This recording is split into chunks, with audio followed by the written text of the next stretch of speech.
Pues bueno, pues lo primero, buenas tardes a todos. Voy a una breve comprobación. ¿Veis compartida mi pantalla correctamente, verdad? Está todo. Sí, todo perfecto. Puedo empezar, estupendo.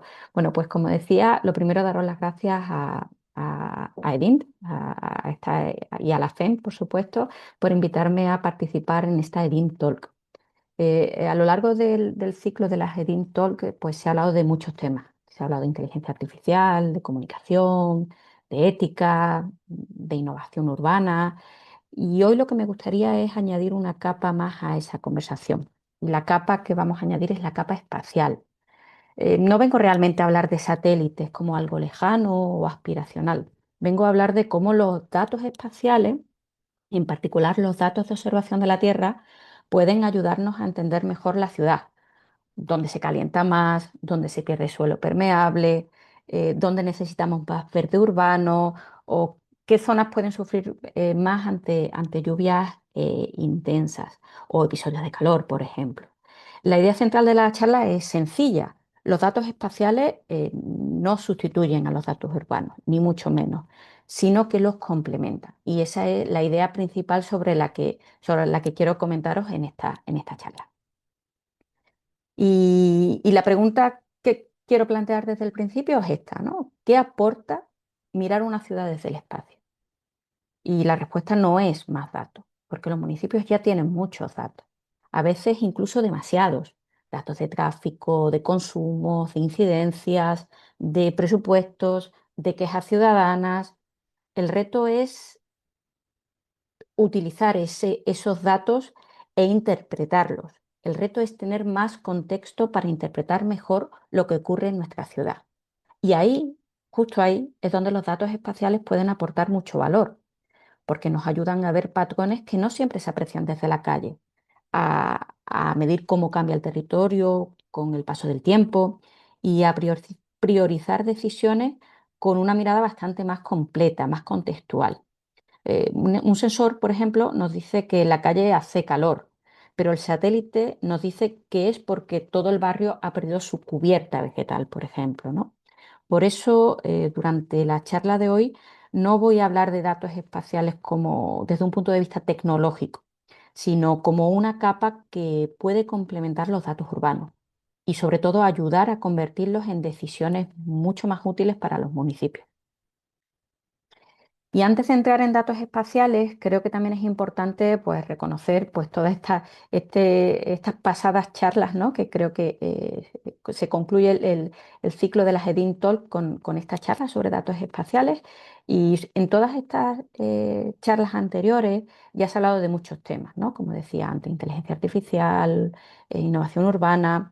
Mi intención hoy no es repetir ninguna de esas conversaciones, sino añadir esa capa más, esa capa espacial, la capa que nos permite mirar la ciudad no solo desde la calle o desde los sistemas municipales, sino también desde el territorio. Y en el fondo, esa es la pregunta clave de hoy. Eh, ¿Qué puede aportar la observación de la Tierra a los espacios urbanos y sobre todo, insisto, a la toma de decisiones públicas?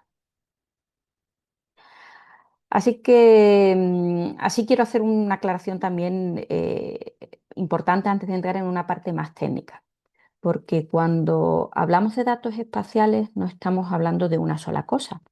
En esta charla vamos a manejar, de hecho, tres capas que se complementan. La primera son los datos urbanos, los que la ciudad ya genera desde sus servicios y sistemas municipales. Son los datos de movilidad, de consumos, de incidencia, de licencia. Segundo, los datos geoespaciales, lo que nos dicen dónde ocurren las cosas, en las calles, parcelas, edificios, los usos del suelo, los mapas, los límites administrativos o dónde se localizan los equipamientos municipales. Y tercero, la observación de la Tierra. Estos son los datos capturados desde satélites y otras plataformas que nos ayudan a ver cómo cambia el territorio. Vegetación, agua, suelo, temperatura superficial, expansión urbana o incluso transformación del paisaje. Lo importante aquí es que no tenemos que elegir una capa frente a otra. Un sensor local puede decirnos qué ocurre en un punto concreto, una capa geoespacial nos sitúa a ese punto en el mapa. Y la observación de la Tierra nos da el contexto, la evolución y sobre todo nos permite comparar en el tiempo. Por eso EDINT es tan relevante, ¿no? Como marco, porque puede ayudar a conectar esas capas bajo reglas comunes donde impere la confianza, la interoperabilidad y la gobernanza. Entonces, una idea clave que quiero también destacar es que para mejorar las ciudades no necesitamos solo más datos, sino conectar mejor las capas de información que ya existen y sumar aquellas que nos permiten entender el territorio con más perspectiva, ¿no? Que es quizás uno de los problemas que nos encontramos siempre, ¿no? Que tenemos muchos datos, los miramos de forma aislada, no somos capaces de conectarlos o de conectarlos correctamente y perdemos muchísima información. Y con esa información y ese contexto perdemos capacidad de decisión, de tomar decisiones mejores. Ahora sí entramos en una idea un poco más técnica, pero muy importante para entender bien qué puede ofrecer un dato espacial y qué no. Porque muchas veces hablamos de una imagen satelital como si fuera una foto. Hemos visto un montón de veces, pero en realidad es bastante más que eso, es bastante más complejo que eso. Una imagen o un producto satelital es información con varias dimensiones. Y hoy me interesa explicar cuatro de ellas, de una manera muy sencilla, de hecho lo llamamos las cuatro R. La primera es la resolución espacial, que es el nivel de detalle, es decir, qué tamaño tiene el píxel cuánto podemos distinguir según el sensor y la banda con la que trabajemos. No es lo mismo observar grandes áreas urbanas que querer analizar algo muy puntual. La segunda resolución es la resolución temporal. Cada cuánto tiempo se vuelve a observar una misma zona. Aquí aparece un concepto muy importante cuando hablamos de satélite, que es el tiempo de revisita, porque no es lo mismo tener una imagen puntual que poder seguir cómo cambia un territorio de forma periódica. Y esto es clave cuando queremos hacer seguimiento de cómo evoluciona el territorio o un concepto concreto, una cuestión concreta dentro de mi territorio. La tercera es la resolución espectral. Aquí está una de las grandes riquezas de la observación de la Tierra, porque no solo vemos lo que ve el ojo humano, vemos mucho más y vemos otras cosas que no somos capaces de ver con el ojo humano. También trabajamos con bandas como el infrarrojo que permiten detectar información muy útil, por ejemplo, sobre vegetación, humedad o determinadas propiedades del suelo. Esto tiene una gran aplicación, por ejemplo, a temas de agro. Y la cuarta es la resolución radiométrica, que quizás es la más técnica, pero que podemos entenderla también como la sensibilidad del sensor para captar diferencias pequeñas en la señal. Es decir, la finura con la que mide. Lo importante no es memorizar estos cuatro términos, ni mucho menos, sino quedarse con esta idea. No necesitamos siempre el dato más detallado o el más sofisticado. Lo que necesitamos es el dato adecuado para cada decisión, porque no es lo mismo analizar patrones de calor urbano que seguir cambios en el verde de la ciudad o estudiar el crecimiento y la expansión de una ciudad.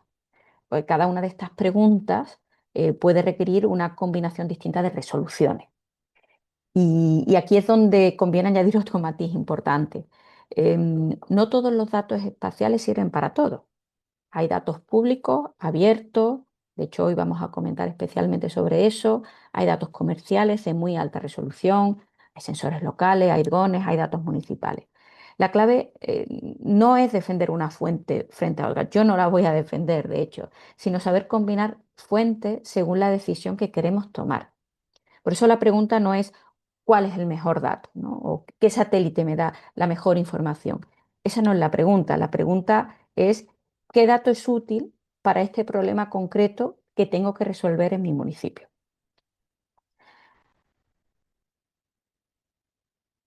Bueno, pues hemos hablado hasta ahora de qué es un dato espacial y de qué depende su utilidad. La siguiente pregunta lógica sería ¿de dónde salen estos datos? ¿Y quién los respalda? Y aquí, como os decía antes, aparece un actor fundamental, un actor europeo fundamental, que es Copérnico. Copérnicus es el componente de observación de la Tierra del programa espacial de la Unión Europea. Y esto es importante remarcarlo porque no estamos hablando de una fuente aislada, ni de una solución puntual, ni de una herramienta experimental. Estamos hablando de una infraestructura pública en la que Europa ha invertido 5.400 millones de euros solo en el periodo 2021-2027 y que está pensada para observar el planeta, para monitorizar el entorno y sobre todo para poner información útil a disposición de distintos usuarios. Entre estos usuarios precisamente se encuentran las administraciones públicas. De hecho, la propia Comisión Europea señala como objetivo maximizar el uso de los datos Copernicus por parte del sector público, las administraciones regionales, locales, nacionales. ¿Y qué aporta, no? Podemos preguntarnos, qué aporta esto al ámbito municipal? Bueno, pues primero, datos y servicios abiertos y gratuitos en su gran mayoría, lo cual reduce las barreras de acceso enormemente. Segundo, continuidad y comparabilidad. O sea, no se trata de ver qué ocurre hoy y ya está, ¿no? Sino de poder comparar, de seguir evoluciones y de construir a lo mejor series temporales. Esto es clave si queremos entender cómo cambia una ciudad, cómo evoluciona el suelo o el agua o determinados riesgos a lo largo del tiempo. Y tercero, la confianza institucional. Como decía antes, detrás de Copérnicus hay un marco europeo muy estable, hay una arquitectura de servicios consolidada y hay una vocación muy clara de servicio público. Ahora bien, aquí tampoco quiero transmitir la idea de que Copérnicus lo resuelve todo, porque no lo hace, y es importante también decirlo con claridad. Copérnicus ofrece una base pública muy potente, diría la mejor del mundo, para conocer mejor la realidad física del territorio. Pero su valor aparece cuando esos datos se combinan con otros datos, con datos locales, con sensores, con conocimiento municipal, con espacios de datos como EDIN. Ahí es donde realmente está el valor. De hecho, desde Copernicus se expresa muy bien en el ámbito, se detalla mucho en el ámbito de las administraciones públicas, ¿no? Que los datos procedentes de Copernicus complementan la información local que las administraciones ya poseen. Y eso es exactamente la idea que me escucharéis repetir hoy bastantes veces, ¿no? Porque para mí Copérnico no es solo tener imágenes de satélite, ni mucho menos, es disponer de una base abierta, de una base estable, de una base comparable que me permite enriquecer la toma de mis decisiones públicas, ¿no? Em, a continuación vamos a tratar algunos temas técnicos, que no es el objetivo de la charla entrar en muchos detalles técnicos, creo que este no es el objetivo de esta charla. Em, pero sí quiero que nadie se asuste, ¿no? Porque muchas veces parece que hablamos de estos términos y parece que Copérnicus, con ese nombre ya que le han dado, es solo para científicos. No, no es solo para científicos. Copérnicus sirve también para administraciones, para empresas, para la propia ciudadanía, siempre que traduzcamos el dato al problema correcto. El ayuntamiento no necesita convertirse en un experto en teledetección de la noche a la mañana.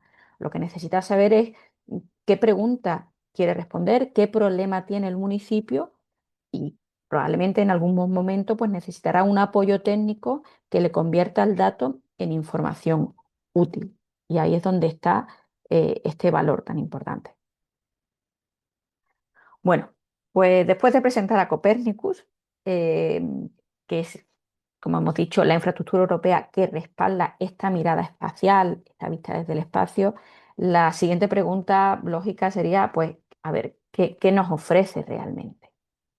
Y aquí, sin ánimo de entrar en mucho detalle técnico, pero sí que creo que es importante no simplificarlo demasiado. El objetivo de la charla es que, bueno, que tengamos este conocimiento amplio, que sepamos dónde están los datos, qué datos podemos conseguir y sobre todo cómo los transformamos a decisiones. Copérnico no es solo una imagen de satélite, ni mucho menos. Ni es un único satélite, ni es una plataforma aislada, sino que es un ecosistema de datos y de servicios. Los servicios de Copérnico se apoyan en el tratamiento de datos medioambientales que son recogidos por satélites y por sensores. Es decir, no hablamos solo de mirar el espacio, sino de combinar esa observación satelital con mediciones sobre el terreno. en el mar, en la atmósfera o desde otras fuentes. Entonces, em, eh, porque entendamos un poco qué es Copérnico y que salgamos con esa información también de aquí, sin ánimo de hacer ninguna charla técnica, pero sí, Copérnico distingue dos grandes puntos, grupos de misiones, ¿no? Por un lado están los satélites Sentinel, que seguro que muchos de los que nos están escuchando los han oído. Estos satélites están desarrollados específicamente para las necesidades del programa. Y por otro lado, hay otro tipo de misiones participantes que se gestionan por organizaciones pues, nacionales, europeas, internacionales, que también aportan datos a los servicios de Copernico. Y después está el segmento terreno, en tierra, ¿no? La parte de infraestructura que permite recibir, procesar, transformar esos datos en productos útiles, ¿no? Y esto es muy relevante, porque para un ayuntamiento, para una entidad local, el valor no está en tener una imagen así a secas, sino en llegar a una información que de verdad pueda ayudar a decidir. Por último, y por cerrar, digamos, esta explicación genérica de los servicios de Copérnico, hay seis grandes ámbitos. Son vigilancia atmosférica, vigilancia marina, vigilancia terrestre, cambio climático, seguridad y emergencia. Para una ciudad o un municipio, depende del municipio, pueden ser aplicables pues, servicios diferentes, ¿no? Pues la vigilancia terrestre, el cambio climático, las emergencias, pues suele ser bastante aplicable, ¿no? Pero depende mucho del caso, del municipio, de su ubicación y demás. La idea clave que sí que me gustaría que todo el mundo se llevara de aquí es que el valor real no está en el satélite, está en pasar del satélite al servicio, o sea, convertir esa observación en información útil. Vale. Bueno, pues después de todavía nos queda un poquito de temas técnicos, pero creo que también es importante conocerlo, ¿no? Una vez que hemos entendido qué ofrece Copérnico, la siguiente pregunta es mucho más práctica. ¿Dónde está el dato y cómo lo empiezo a utilizar, ¿no? Hay imágenes satelitales, soy un municipio, soy un ayuntamiento. Entiendo y comprendo que puede haber datos satelitales que pueden ser útiles para mi municipio, que me pueden ayudar a tomar decisiones, pero ¿dónde está ese dato, ¿no? Y cómo empiezo. Em, Insisto, sin entrar en muchos detalles técnicos, sí que quiero trasladar algunas ideas importantes. Por ejemplo, no siempre hay que empezar descargando una imagen. Muchas veces el primer paso útil no es la tecnología, no es la imagen, es explorar, localizar el producto adecuado y después pues, cruzarlo con esa información municipal, ¿no? Quiero comentar tres puertas de entrada que nos ofrece Copernicus, ¿no? Tenéis aquí en pantalla en la presentación, tenéis los enlaces y tenéis la fuente y como he comentado antes, es un servicio abierto y accesible para todos. O sea, todos podemos tener acceso a un servicio europeo accesible para todos, ¿vale? La primera puerta de entrada es el Copernicus Data Space Ecosystem, que es un ecosistema abierto que proporciona acceso gratuito e inmediato a una amplia gama de datos y de servicios de las misiones Sentinel y de Copérnico. Además, no solo eso, incorpora también pues, herramientas de análisis y de procesamiento, incluso APIs y demás. Esa es la primera puerta de entrada a través de la cual podemos empezar a conocer, explorar, saber qué nos ofrece esa observación terrestre a través de Copérnico y saber qué datos puedo extraer de ahí. La segunda puerta es el Copernicus Browser. Esto es una interfaz web eh, pensada para visualizar, para analizar, para descargar imágenes satelitales directamente desde el navegador. eh, por ejemplo, para una administración puede ser muy útil en una primera exploración, ¿no? O sea, pues comparar fecha, cómo estaba mi municipio ahora y cómo estaba hace X años, cómo está ahora en verano, primavera-verano y cómo está en invierno, observar cambios, comunicar fenómenos de forma visual. Puede tener una importante utilidad incluso para una administración. Y la tercera puerta de entrada es el Copernicus Service Catalog, ¿no? Que es un catálogo de servicios, ¿no? Que reúne pues, productos de información relevantes para los distintos servicios de Copérnico. y permite acceder a productos pues, mediante filtros o búsquedas por palabras clave. Y es muy importante, ¿no? Porque no siempre queremos la imagen, a veces lo que necesitamos es la respuesta, ¿no? Necesitamos el producto ya procesado o la capa telemática o el indicador que responda a la pregunta que tenemos. Y aquí va a aparecer a continuación muchas veces en la presentación, ¿no? ¿Cómo traducimos todo esto al lenguaje municipal, ¿no? Al terreno, al municipio? Primero, tenemos que formular una pregunta pública concreta. Por ejemplo, ¿dónde hace más calor en mi municipio? ¿O dónde está sellado el suelo? ¿O dónde falta verde urbano? Una vez que tengamos la pregunta que queremos resolver o el problema que no tenemos solución y queremos contestar, después tenemos que buscar pues, qué producto puede ayudar. Una vez que tengamos la pregunta y el producto, lo que tenemos que hacer es cruzarlo con nuestros datos locales. Padrón, catastro, movilidad, infraestructura, planificación urbanística, y con eso lo convertiremos en una decisión. Podemos decir dónde tenemos que intervenir o qué acción hay que priorizar, o qué tenemos que monitorizar. Pero es importante, de nuevo, que el valor no está en acumular imágenes, ni siquiera en tener tecnología muy, muy interesante, muy chula, por decirlo de alguna forma, sino realmente el valor para un municipio está en formular bien la pregunta, que es de donde nace todo. Tenemos que formular bien la pregunta, elegir el producto adecuado, combinarlo con el conocimiento local y solo entonces podremos tener un valor real, ¿no? Que nos ayude a tomar mejores decisiones. Quizá algunos de los que estáis escuchándonos os preguntéis si hace falta ser un experto en teledetección para empezar a hablar o a ver o a explorar datos satelitales, imágenes satelitales. No, no necesariamente. O sea, para una primera exploración se puede usar visualizadores y productos ya procesados a través de estas puertas que os comentaba, por ejemplo, y para análisis más avanzados, sí conviene contar con apoyo técnico especializado, ¿no? O sea, realmente si necesitamos algo mucho más avanzado, pues necesitamos contar con ese apoyo técnico. Eso también es importante reconocerlo, pero yo sí que animaría a todos, municipios, técnicos municipales, incluso empresas que no trabajen con este tipo de datos, a explorar este tipo de información, estas puertas de entrada, a navegar por lo que ofrece Copernicus y ver qué valor se puede encontrar ahí, ¿no? Porque pues ya insisto que Copernicus nos ofrece este marco muy estable, un régimen libre, muy completo, muy abierto y que puede aportarnos mucho, mucho valor.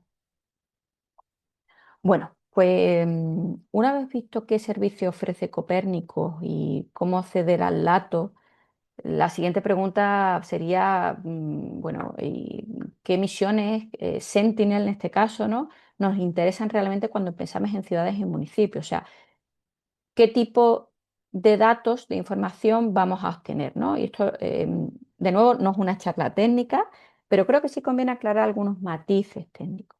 Pues hay diferencias, ¿no?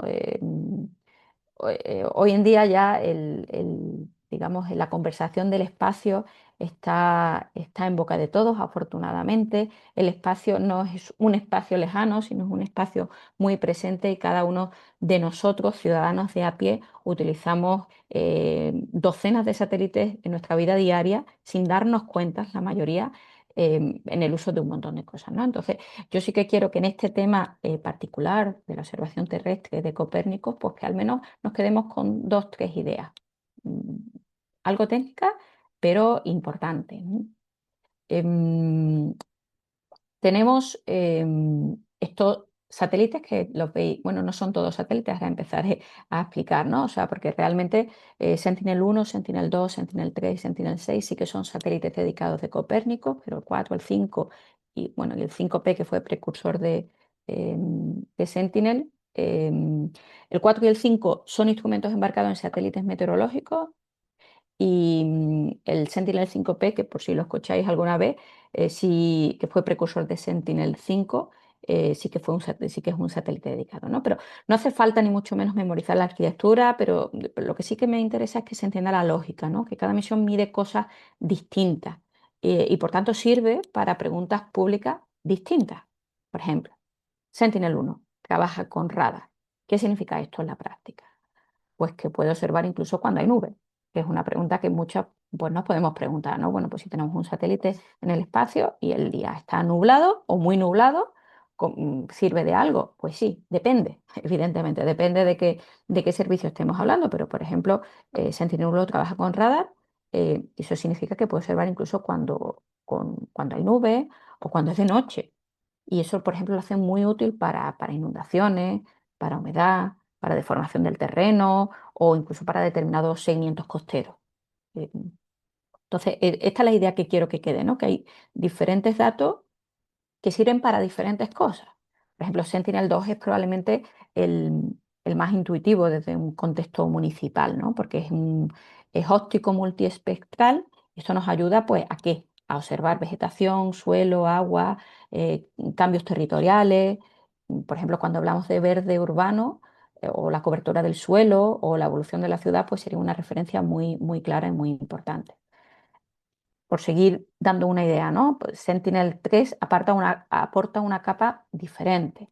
La temperatura superficial, variables de tierra y mar, altimetría. Esto nos da un contexto ambiental mucho más amplio que resulta interesante en algunos casos. ¿Cuándo? Pues, por ejemplo, cuando hablamos de calor urbano, de costa o de clima. Después, cuando hablamos de temas atmosféricos, ¿no? Pues tenemos el 4, el 5. Ahí hablamos pues, de composición atmosférica, de calidad del aire. Esto es una información muy valiosa, para un contexto regional y ambiental. Quizás no tanto para bajar el detalle de una calle concreta, pero sí que puede tener una aplicación muy importante en el contexto regional. Y por terminar esta parte, Sentinel-6 sí, es muy relevante, por ejemplo, en el litoral y para el cambio climático, porque mide la altura de la superficie del mar con gran precisión, ¿no? Por ejemplo, para un municipio costero, esto conecta directamente pues, con la adaptación que pueda tener ese municipio a problemas o a diferencias, digamos, en la altura de la superficie del mar. En cualquier caso, la idea aquí, importante, es sencilla. O sea, la idea que yo quiero transmitir es: Copérnico no es un único satélite, es un conjunto de capacidades complementarias que sirven cada una para cosas diferentes. O sea, que la pregunta correcta no sería cuál es el mejor, sino qué tipo de información necesito para mi problema municipal, para lo que quiero medir, ¿no? Depende siempre de la pregunta y de la cuestión de la que queramos resolver, ¿no? Bueno, pues seguimos. Hasta ahora hemos recorrido la parte un poco más conceptual, más técnica también, que son los datos espaciales, qué reglas del juego tienen y qué papel juega Copernicus como gran infraestructura pública europea de observación de la Tierra. Ahora me gustaría hacer una pequeña transición antes de entrar en los casos de uso. Voy a mostraros tres casos de uso reales, no son ficticios, son tres casos de uso reales que han sucedido en Europa y que creo que son muy ilustrativos para la temática que nos aborda hoy. Em, y una de las ideas importantes que quiero reforzar es que no nos podemos quedar en la tecnología. El punto importante es entender cómo pasamos de esa tecnología, de ese dato, a la toma de decisiones. Es decir, cómo traducimos esa capacidad técnica que la tenemos a día de hoy, que la tenemos en Europa, que tenemos excelentes eh, sistemas, ecosistemas como es Copérnico, excelentes empresas, centros y personas con una capacidad técnica excepcional, que tenemos que ser capaces de traducir esa capacidad técnica a una acción pública útil en mi municipio. La lógica que voy a seguir en los ejemplos, es siempre la misma. Primero, partimos de una pregunta pública concreta, o sea, no empezamos por el satélite, ni siquiera por la herramienta. Empezamos por el problema, donde yo creo que debemos empezar siempre, ¿no? ¿Dónde está el problema? ¿Cuál es mi pregunta? ¿Dónde hace más calor? ¿Dónde se está sellando el suelo? ¿Dónde falta verde? ¿Dónde conviene priorizar una intervención municipal? Esa es la pregunta. Segundo, buscamos el dato adecuado, el dato que me ayuda a resolver mi pregunta pública concreta. No cualquier dato, sino el producto espacial o la capa que realmente nos ayuda a resolver, a responder esa pregunta. A veces será una imagen, otras veces será una capa ya procesada, un indicador, una serie temporal. La respuesta puede ser diferente y de hecho será diferente en función de la pregunta que tengamos. Y tercero, ¿cómo lo convertimos en una decisión pública?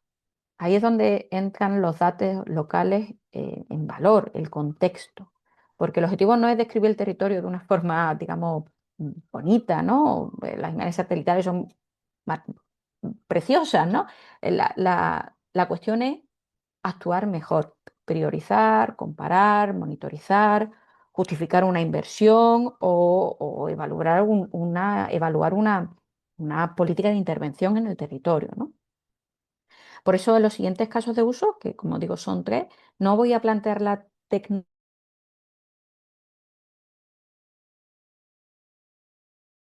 dato, combinación con información local y decisión pública.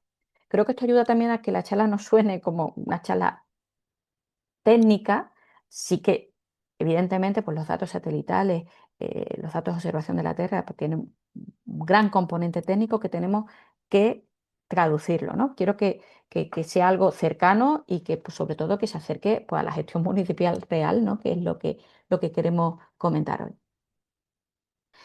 Como decía antes, los tres casos de uso son casos reales, no son ficticios, son casos reales que se han dado, que están documentados y que son de total vigencia, ¿no? Y creo que también he elegido estos tres casos porque me parece realmente relevante, ¿no? Que se entienda pues, que no nos tenemos que inventar casos de uso. Los casos de uso existen, pero hay muchos más que tenemos que ser capaces de explotar, ¿no? Y a través de todas estas imágenes y toda esta tecnología que tenemos a nuestra disposición hoy en día. Pero estos tres que os muestro a continuación son casos de uso real. Bueno, pues empecemos por el primero. Bueno, el primer caso es el calor urbano. No lo he elegido por casualidad. Yo vivo en Sevilla y al igual que en otros muchos municipios, el calor puede suponer un problema muy grave, pero muy grave eh, de peligro y de riesgo para los ciudadanos. Y aquí la pregunta municipal no es solo dónde hace más calor. Esta pregunta es algo, tiene que ser algo mucho más útil. O sea, ¿dónde puede hacer más daño ese calor?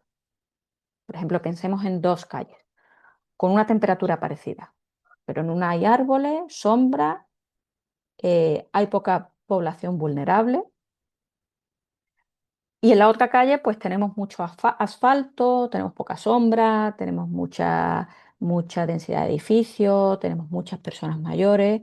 El riesgo evidentemente no es el mismo. Por eso, este caso documentado, que además eh, tenéis ahí la información también en la pantalla, ¿no? Es de una herramienta de Copernicus, Copernicus Land Monitoring Service, es muy interesante porque combina la información del territorio con información urbana y con información social. O sea, no mira solo el calor. El calor no tenemos que mirarlo desde el satélite, lo podemos medir desde la Tierra, sino que cruza tres ideas: peligro, la exposición y la vulnerabilidad, ¿no? De los ciudadanos. Esto traducido al lenguaje municipal, ¿cómo sería, no? Pues primero identifico dónde está el problema físico, pues miro quién está expuesto y finalmente entiendo qué características del entorno hacen que esa zona sea más vulnerable.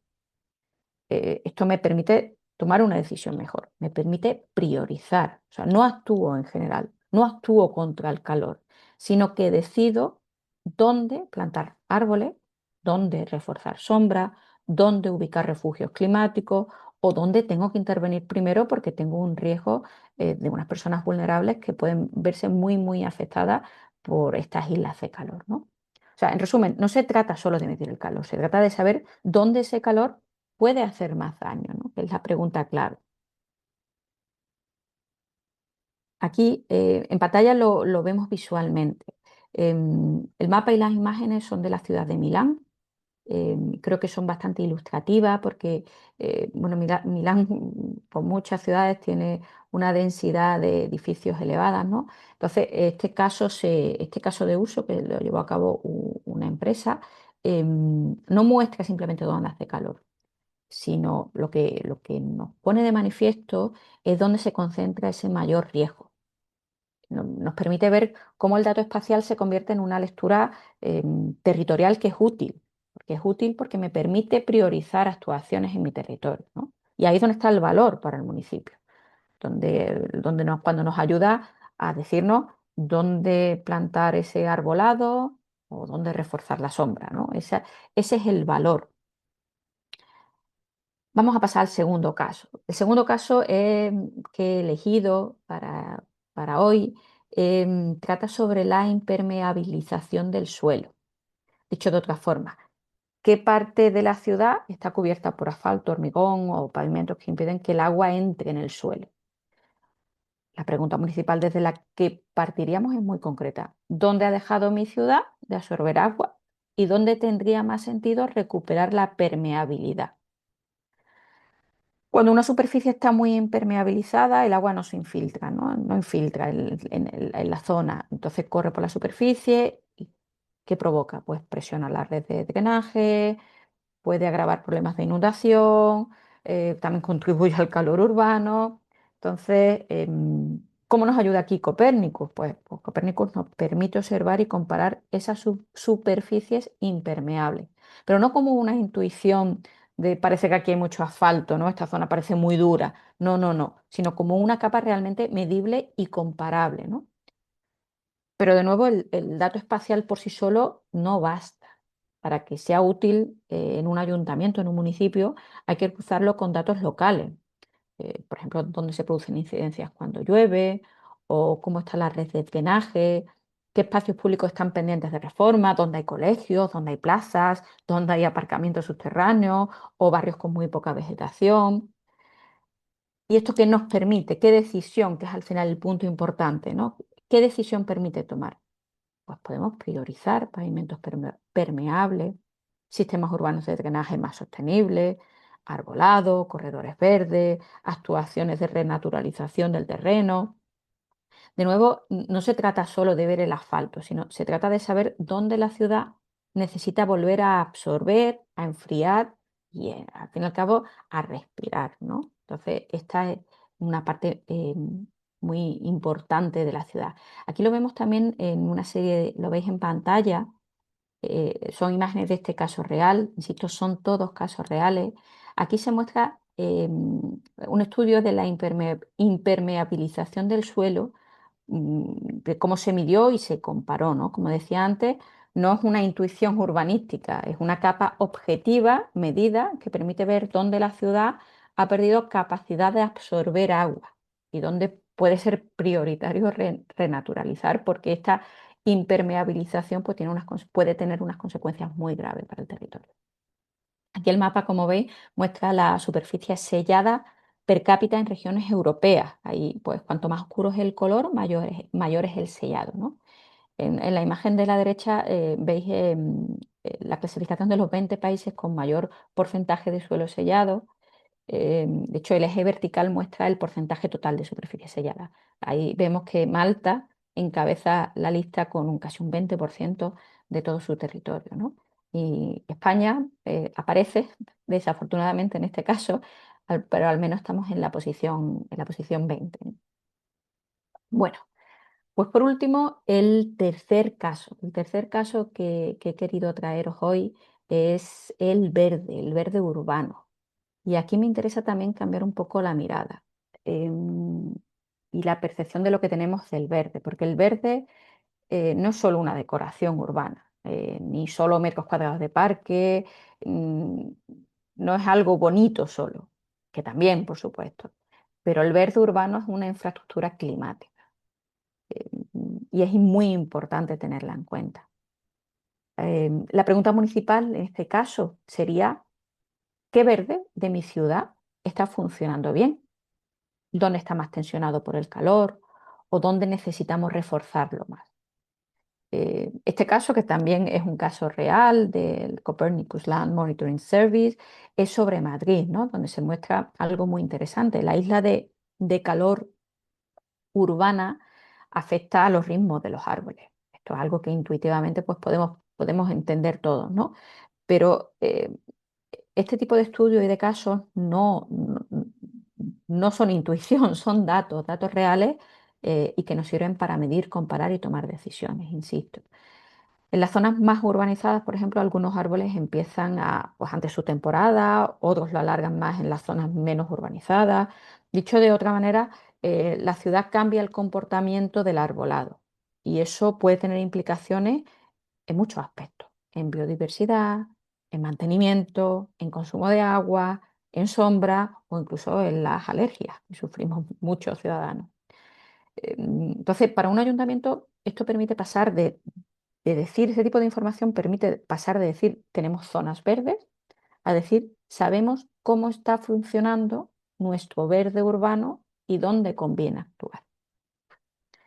De nuevo, la decisión que nos permite tomar a nuestro municipio, ¿cuál es? ¿Cuál sería? Pues nos permite ajustar el mantenimiento, elegir mejores especies de árboles, reforzar corredores verdes, planificar sombra, anticipar impactos del calor sobre vegetación y sobre salud urbana, por lo que en realidad no basta con contar árboles, ni siquiera superficie de verde. Hay que entender bien cómo ese verde está funcionando, cómo esa infraestructura viva funciona ante el calor. Em, Esto no es solo un tema ecológico, por ejemplo, en este caso en particular, ¿no? Esto tiene también muchas implicaciones de salud pública, de calidad de vida, calidad de aire, alergia, incluso de mantenimiento urbano que necesitan esos árboles, ¿no? Creo que es importante diferenciar que este tipo de datos, este tipo de capas, este tipo de información no sustituye tampoco al inventario municipal de arbolado.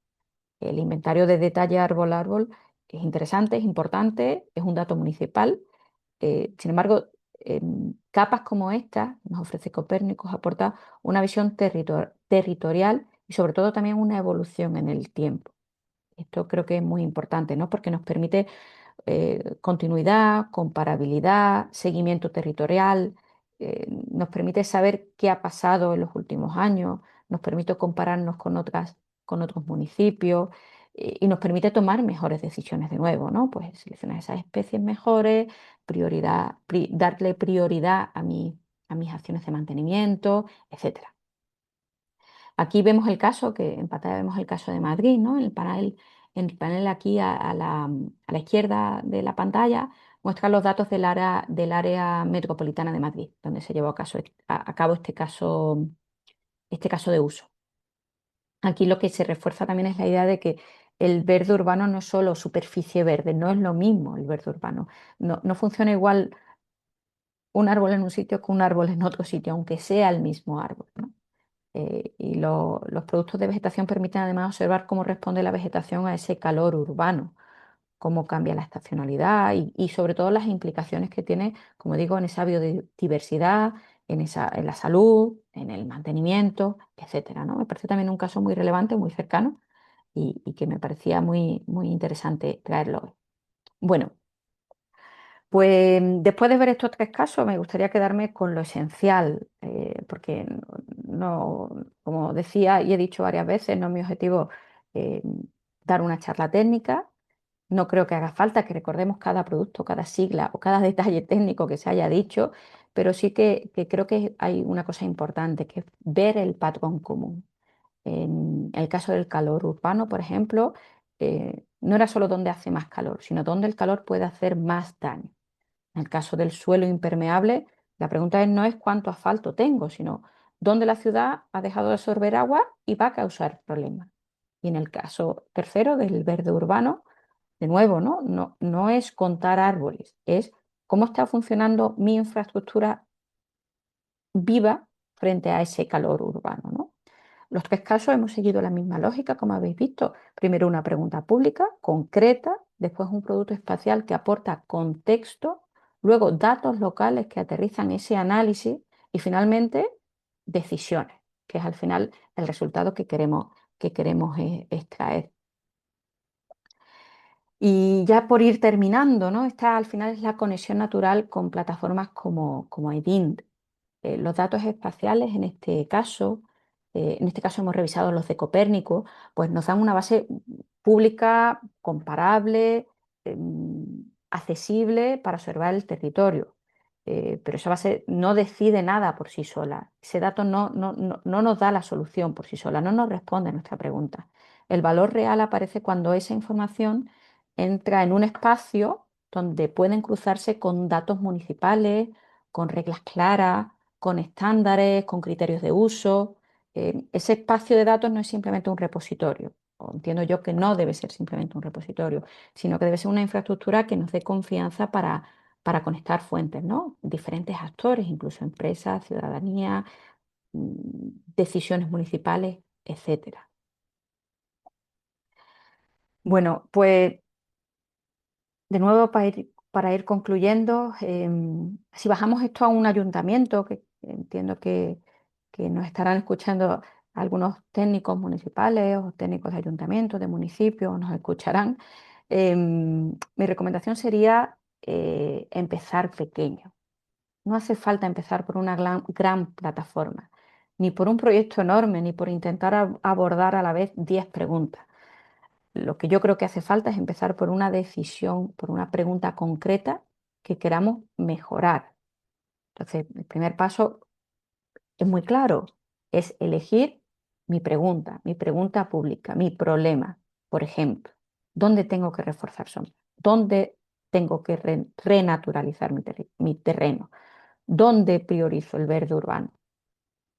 Cuando ya tenga mi pregunta, lo segundo que tengo que hacer es localizar qué producto espacial, en este caso, puede ayudarme a resolver mi pregunta. Puede ser una capa de vegetación, puede ser suelo impermeable. ¿Qué producto me ayuda? ¿Qué dato me ayuda? Tercero, tengo que cruzar ese dato espacial, en este caso, con mis datos locales. Y aquí es donde está el gran valor desde mi punto de vista, ¿no? Padrón, incidencias, inventario, obras previstas, equipamiento, costes. Aquí es donde entra el valor. Cuando cruzo una capa de datos espaciales, una información muy útil con otra información, que es entonces cuando tiene sentido ese encaje contextual. Cuarto, hay que validarlo, evidentemente. O sea, esto hay que validarlo con los técnicos, técnicos por un lado y técnicos municipales por el otro. El mapa puede sugerir una prioridad, pero el territorio se conoce también caminándolo y gestionándolo, ¿no? Entonces aquí hay una capa también importante de valor de ese conocimiento municipal y local. Y por último, que es al final lo que buscamos, tenemos que convertirlo en un indicador actualizable, útil, sencillo si es posible, porque si el resultado acaba en un informe, pues realmente no hemos generado valor, hemos regenerado un piloto, pero para mí un piloto no debería demostrar que la tecnología funciona. Tenemos mucha tecnología hoy en día y podemos hacer funcionar muchos casos, ¿no? Pero lo que tenemos que conseguir es que la toma de decisiones, en este caso municipales, mejore si usamos los datos correctos. Bueno, y ya por cerrar, me gustaría simplemente dejar tres ideas. La primera de ellas, los datos espaciales, lo he dicho al inicio, los datos espaciales no sustituyen a los datos urbanos, los complementan, los completan, nos dan contexto territorial, continuidad y comparabilidad y nos ayuda sobre todo a ver patrones que desde la calle, desde el terreno, o desde un expediente aislado, pues simplemente no se aprecian, no se puede tener esa información. La segunda idea importante que me gustaría que quedara eh, aquí en esta charla es que en Europa disponemos de plataformas como Copérnicos que reducen muchísimo las barreras de acceso, las barreras de entrada. Europa ha construido una infraestructura pública de observación de la Tierra que permite que administraciones, empresas, universidades y centros de conocimiento en general pues puedan trabajar con esos datos abiertos, comparables, fiables, en su mayoría gratuitos, ¿no? Pero importante, el valor no está en descargar esas imágenes, está en integrarlas con esas preguntas públicas que venimos hablando y con esos datos locales. Y la tercera, eh, pues que espacios de datos como EDIN pueden ser muy, muy, muy útiles si si convierte esa observación en inteligencia territorial, ¿no? En esa toma de decisiones, si nos ayuda a conectar fuentes, reglas, capacidades y decisiones. Bueno, y me gustaría acabar con una idea que creo que resume muy bien toda la charla. Eh, Me gustaría que miremos desde el espacio para decidir mejor en la calle, porque al final no hablamos de satélites, ni de mapas, ni siquiera de tecnología.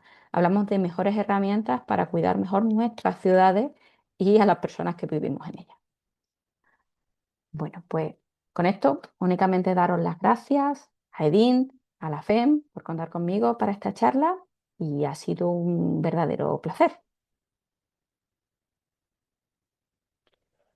Pues muchas gracias, gracias.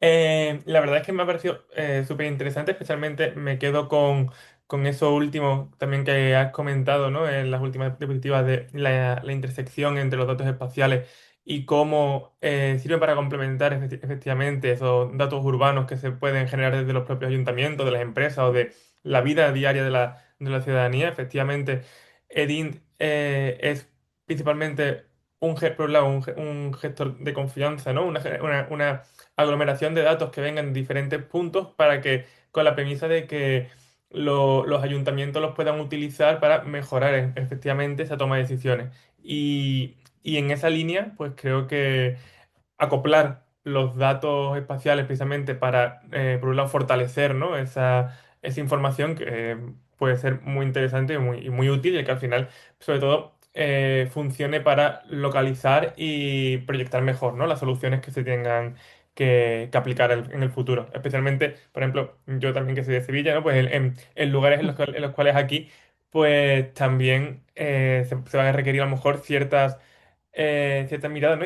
Y ciertas políticas a aplicar en función, ¿no? Ujú. De las Sí, al personas. final la clave está en usar todos estos datos, que como bien ha resumido, ¿no? Al final el dato espacial nos complementa a todos nuestros datos, ¿no? Pero no son datos aislados, no son datos bonitos, son datos, la clave yo creo que tiene que estar en la utilidad, ¿no? En la utilidad del dato, en la utilidad, sobre todo cuando lo aterrizamos en el municipio, en cómo tomamos esa mejor decisión, ¿no? ¿Dónde plantamos ese árbol o por qué ese árbol no me sirve aquí y me sirve mucho más un poco más para allá, ¿no? Y, bueno, al final todo tiene unos costes, una repercusión y unas implicaciones, ¿no? Entonces, pues sí, los datos espaciales yo estoy segura que nos pueden ayudar, nos ayudan todos los días a hacer nuestra vida diaria y sin duda la toma de decisiones municipales mm, nos va a ayudar cada vez más. Ya nos ayuda, pero nos va a ayudar cada vez más. Totalmente, seguro que sí. Muy bien. Bueno, pues no tenemos preguntas, así que si te parece, reitero el agradecimiento por nuestra parte, por parte del equipo también de DINT. Y, y nada, nos emplazamos a seguir en contacto. También comentaros a las personas que nos estáis viendo que pero es posible que a lo mejor quizá en el futuro retomamos esta charla. En cualquier caso, os pedimos que estéis atentos a nuestras redes y con lo que sea, pues tendréis novedades nuestras. Y nada, con esto terminamos la sesión de hoy de Dintor. Pues muchísimas gracias de nuevo a Edín, a la FEM, a ti, Javier, y un placer haber estado aquí hoy.